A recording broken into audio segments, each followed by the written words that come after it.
biggest player in this year's series is Julian Vandervelde from Davenport, Iowa. And the Central 2 has dreams of moving on to the title.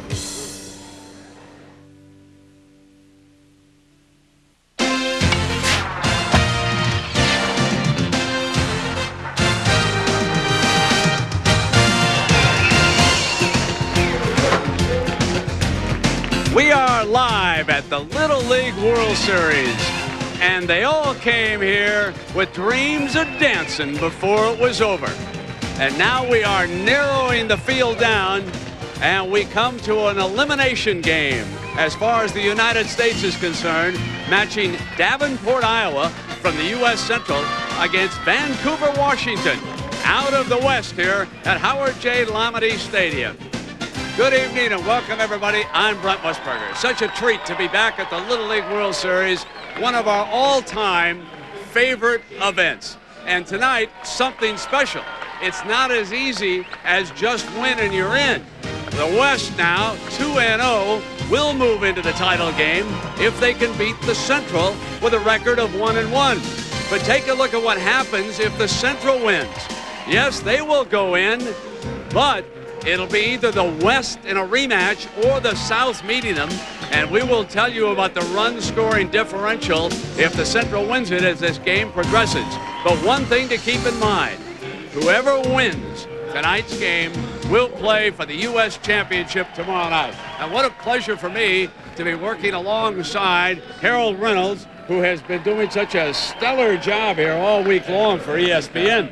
You told me that this youngster Vandervelde was big. Harold, I looked down the field, I thought it was Anthony Munoz down there. What a great name to bring up, Brent, because it reminds you of Munoz. You know, Munoz played baseball in college at USC.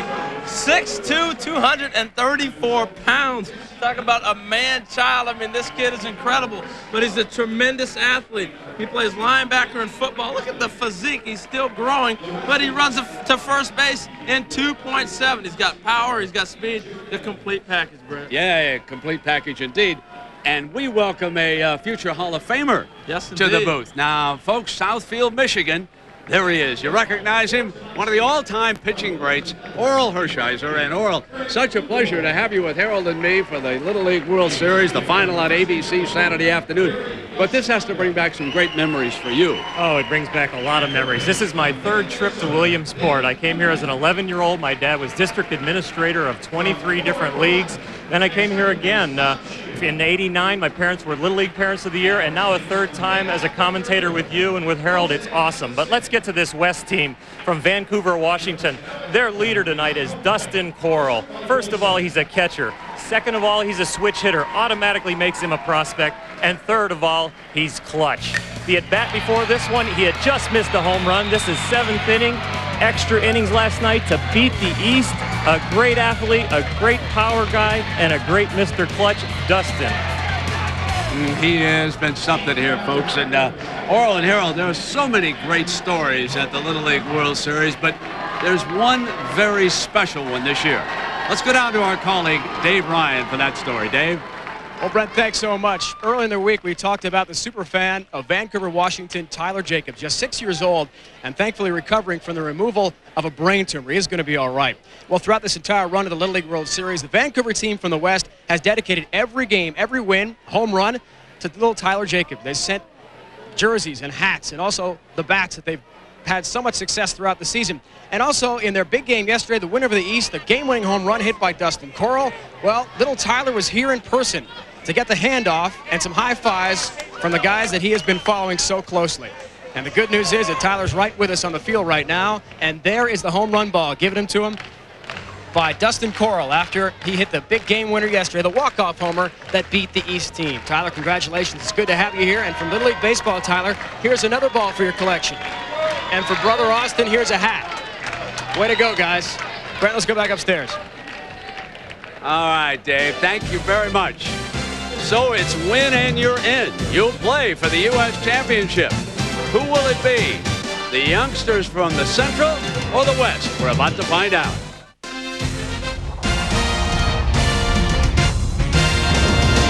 ESPN2's presentation of the Little League World Series is brought to you by Wendy's Mozzarella Chicken Supreme. so good you can't think of anything else. Run tonight. Don't make any mistakes. Let's go. HD. 1, 2, 3, HD. Dave Ryan back in the field outside the Vancouver dugout, joined by manager Tom Peavy. It's a complicated tiebreaker system, Tom. Explain what you're telling your team and what the strategy is coming in. The strategy is simply to win the ball game. We don't want to be not in control of our own destiny, and that's basically what happens if you lose this ball game. So we're coming in with the best we have, and we've got a real tough defense out there tonight. We should do quite well. Thanks so much. Brent, run differential doesn't matter too much to these guys. Indeed. Not if Corey Dunkel can pitch them right into the finals. That's his first start here in South Williamsport. And the youngster with good size, a right-hander, and good control. Now, here are our Band-Aid lineups. And let's start with the youngsters from Davenport, Iowa. Here's how they introduce themselves. My name is Michael Mitchell. I play center field. My favorite athlete is Ken Griffey Jr. Hi, I'm Chris Kohler, and I play shortstop. My favorite athlete is Alex Rodriguez. Hi, my name is Julian Vandervelde. I play first base, and my favorite big leaguer is Frank Thomas. My name is Nick Murfield. I'll be playing third base, and my favorite athlete is Alex Rodriguez. Hi, I'm Justin Evans, and I play second base, and my favorite athlete is Roberto Alomar. Hi, my name is Danielle Donald. I'll be pitching, and my favorite athlete is Ken Griffey Jr.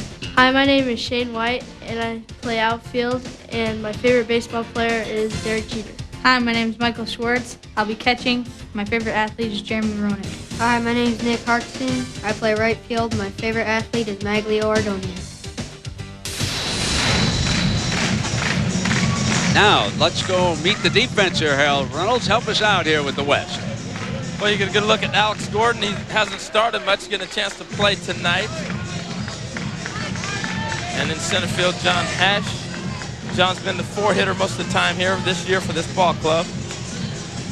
In right field, Jesse McClain. The other day, they had a triple play, a Little League triple play. He started it in right field. Go to third base here. This young man is playing all over the place. Jeremy Duncan, got a chance to see him pitch the other day, pitched a tremendous game. The shortstop, probably the best player on the team, Jay Ponciano. Tremendous player. He pitched opening day and plays shortstop. You'll see him catch everything hit his way. Hit a big 3-run home run in one of the games. At second base, Greg Peavy. He's the #1 pitcher on the team, but he's had a sore arm, so they had to move him to second base, and he'll be hitting in the lineup in the 5th position. And at first base, Jackson Evans. He's playing first tonight. He's played third. He caught. He played shortstop. He's been all over the place.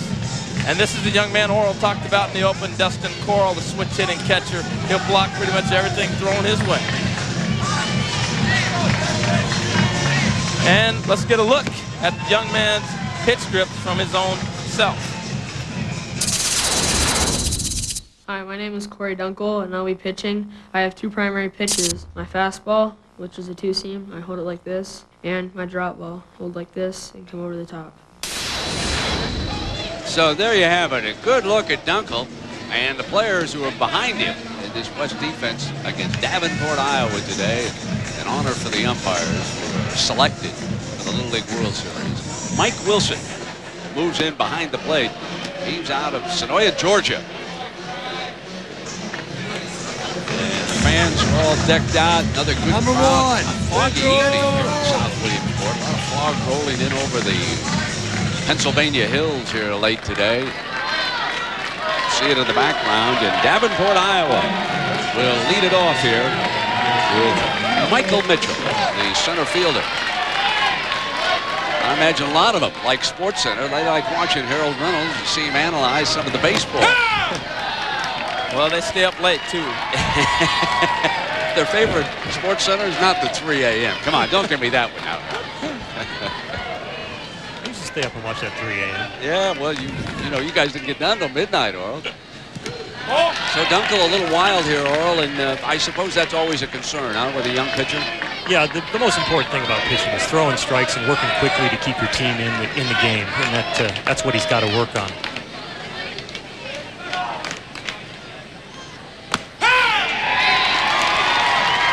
Surprising thing did with that pitch right down the middle, huh? The surprising thing on Dunkel is that it was amazing that in his repertoire of his grips, he gave only 2, but he told me about 3 pitches that he had. So the count goes to 2 balls and 2 strikes.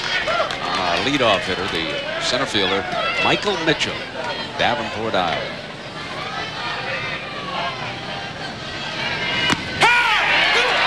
Dunkel strikes out the leadoff hitter. Got him looking at that strike 3, huh? Well, he throws 3 fastballs and a curveball that he bounced when he looked a little wild, but he comes back with a fastball right on the black, and that'll lock up any hitter. Here's the Davenport shortstop, Chris Kolar, up for the first time here in the top of the first inning. Remember, the winner of this game moves on to play for the U.S. Championship tomorrow night. Kolar's the youngest player on the Iowa team. His dad is the coach, and he'd been leading off. He hits this ball to the gap this time. He's going to try for second, and he's in with a double. Good hustling double, Harold. Well, Dad loves it, and you're right, Brent. He hustled that all the way out. Now, he had been leading off, and they flip-flop Mitchell and Kolar, and he jumps on this fastball. Watch this approach, Oral. That's what he'll do to you pitchers. He gets a fastball out over the plate and drives it in the right center. See, Oral has already told me he is taking all the pitchers, Brent, and he's going to make them stars. And I said, I want some hitters. So here we go. Great hustle. Great play. You see the enthusiasm. And now the big fella steps in. Here's Vandervelde, the Davenport first baseman. Well, Dunkel is starting off low and away, and that's where you want to start out most power hitters. You've got to establish the outside part, get him to open up the inner half.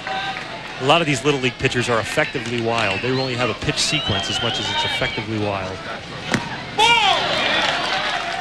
Brent, have you ever seen a kid this big? You know, Harold, I was thinking back to some of the Taiwanese teams, and they came in with some big fellas. I don't think they weighed as much as Vandervelde did, but I think they were about as tall, a couple of them in the past. But I'll tell you something, not many, Harold, and you said this youngster can run, too. Well, he's got tremendous speed. Now, Michael Mitchell, the leadoff hitter who struck out, runs a 2.5 to first base. He's the fastest. The second guy, the second fastest time is this young man. Now there's a ball 4 and it got away, and that allows Kolar to move on to third base. Well, we've been talking a lot here in the Little League World Series how third base becomes actually scoring position. Kolar's moved into third. With the fences 205 feet and the outfield is playing about 100 feet away, it's tough to score from second base.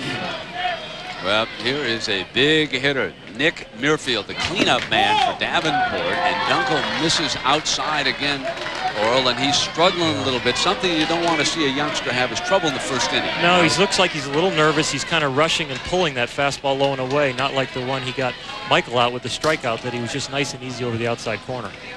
Davenport threatens. 1-1. There it is. That was a lot better rhythm. His mechanics held together, and all his momentum was coming towards home. What do you try to do early in the game, Oral, when you're struggling, trying to get the rhythm, if it doesn't feel the same from the bullpen to the plate? Well, you see these kids out there, and we got a delayed steal. There he's showing off that speed. You talked about that 2.7 speed. But with the pitchers and developing a rhythm early in the game, you want to change your rhythm when you feel like you're out of rhythm and you're not getting it. You can either step off the mound, take a few breaths, get some different thoughts about what you're going to do, and then really just bear down on the pitch after you've kind of coached yourself. It's a ball and 2 strikes on the Davenport cleanup hitter. Ground ball to third. They'll go to home. And good play by the catcher behind the plate. Dustin Coral blocked the plate beautifully and then made the tag for the second out. Harold, that's a huge defensive play. Oh, that's a great play. The third baseman knowing what he wants to do with the ball. First thing he did is he caught it. Watch Dunham catch the ball, sets and throws, and you're right, Brent. Look at Coral in front of the plate. He just gives the runner nowhere to go. He'll step up in front and block the plate. Now, if you saw the runner, he looked over his shoulder, and that might have cost him a step instead of going straight right into home. Justin Evans, the hitter. And Vandervelde could not move up from second base. So Davenport with runners on first and second, and now 2 out. And boy, the West will look back on that play, won't they? That was a big play. Well, if there's one thing that'll settle a young pitcher in, or any pitcher in, is a great pickup by your defense. And maybe it'll just all of a sudden kick him right in. Well, you hear that all the time. That really plays in a pitcher's mind, the defense, I'm going to let him hit it. Is that true? Yeah, when the defense is doing their job and you can let them hit it, it really just picks you up. Because if you're out there and the defense is kind of letting you down, in Little League sometimes that happens, you feel like you've got to do it all yourself. You start pressing, you get out of your game, and then you start, not throwing strikes, and then you're in really trouble. 1 ball and 2 strikes. He got away from Dunkel, and it's 2-2. So Jeremy Dunham at third base made the pickup and 3 more home to Curl that time. We've got 2-2 and 2 out here. No score. Davenport hopes to break through. This is outside, not a count to go for. Nice play by Coral right there, keeping the ball from going past him. Brent, this is a fierce pace, these games. They just fly, don't they? They really do. And you really hit on the importance of the catching in these Little League World Series games. Off the end of the bat. And the West comes up with 2 fine defensive plays. Greg Peavy, the second baseman, retires Davenport on that slow ground ball. So Davenport threatens, but they can't break through against Corey Dunkel. Remember, it's win, and you're in the U.S. Championship game. Well, Danny O'Donnell out on the mound for Davenport, and he has been their ace. A 68-pitch shutout here at the Little League World Series, allowing only 2 hits. So they're going with one of their best here tonight in an effort to move on and play for the U.S. title. So let's meet the Band-Aid lineup from the West, and here's how the youngsters introduce themselves. Hi, I'm Jake Ponciano. I'll be playing shortstop. My favorite athlete is Barry Bonds. Hi, I'm Jackson Evans. I play infield, and my favorite player is Yvonne Rodriguez. Hi, I'm Dustin Coral. I'm the catcher, and my favorite baseball player is Chipper Jones. Hi, my name is Josh Hash. I play center field, and my favorite player is Alex Rodriguez. Hi, I'm Greg Peavy, and my favorite player is Bernie Williams. Hi, my name is Alex Gordon. I play left field. My favorite baseball player is Al Rosen. Hi, I'm Jesse McLean. I play right field, and my favorite baseball player is Bernie Williams. Hi, my name is Jeremy Dunham. I'll be playing third base, and my favorite player is Manny Ramirez. Hi, my name is Corey Dunkel. I'll be pitching. My favorite baseball player is Alex Rodriguez. Well, let's take a look at this defense, Harold. All right, we'll look at young Shane White. His favorite player, Babe Ruth. Actually, he would like to meet Babe Ruth. Better go do a little time travel for that one. Michael Mitchell, his favorite player, Ken Griffey Jr. Ken gave him a call today. A good friend of mine, he gave him a call. Oh, that's wonderful. And he didn't have a whole lot of words to say. Yes, sir, yeah. A little nervous. Nick Harkinson, right fielder. His uncle is Pro Bowler Doug English. Really? I know you follow that bowling game. Yes, indeed. The third baseman, Nick Merrifield, pitched a terrific game yesterday. Gave up a couple home runs, but he really kept them in the game and gave them an opportunity to battle. Well, we see the shortstop, Chris Kolar. His dad is one of the coaches, and he had the big double in the first inning to get things going. Wasn't able to come across, but got things started. Justin Evans, the second baseman, his favorite show, Baseball Tonight. You know, a second baseman likes baseball tonight. I got to like this kid. And then we talked about the big man, and I think you hit it on the nose, Brent. Anthony Munoz. I mean, we may be looking at the next one, Julian Vanderbilt. And then behind the plate, a guy who used to play with, blocked the plate like this young man, Mike Sosha. Michael Swartz. He considers himself one of the best plate blockers around. Well, Dan O'Donnell took us through his pitch grips, and here's what we can expect from this young man. Hi, I'm Dan O'Donnell. I'll be pitching, and these are some of my pitches. Fastball, curveball. Well, a fastball and a curveball, another 2-pitch pitcher, and you know you need 1 pitch to be in the game. You need 2 pitches to really have a chance to win, and if you've got a third one at the big league level especially, you can dominate. So down here at the little league level, 2 pitches is enough. They've been getting by. Huge turnout from Vancouver, Washington, north of Portland, Oregon. They crossed the border in Washington, and these folks have turned out. That was quite a regional out west. Teams from Arizona, California eliminated along the way. Some of my old buddies from Billings, Montana even won a couple of games out there. And here's our leadoff hitter now for Vancouver, Jay Ponciano. And remember, Harold said he's the best all-around athlete probably as he fouls one out of play. Huh, Harold? You like this young man? Well, he can do everything in the baseball diamond. Plus, he's a real good basketball player. He handles the ball real well, shooting guard. But he's handled every play perfectly. Swinging the bat great. Came up with a big 3-run home run in the game yesterday to get them back. They were down 4-0, and he hit a 3-run homer to get them back in the 4th inning.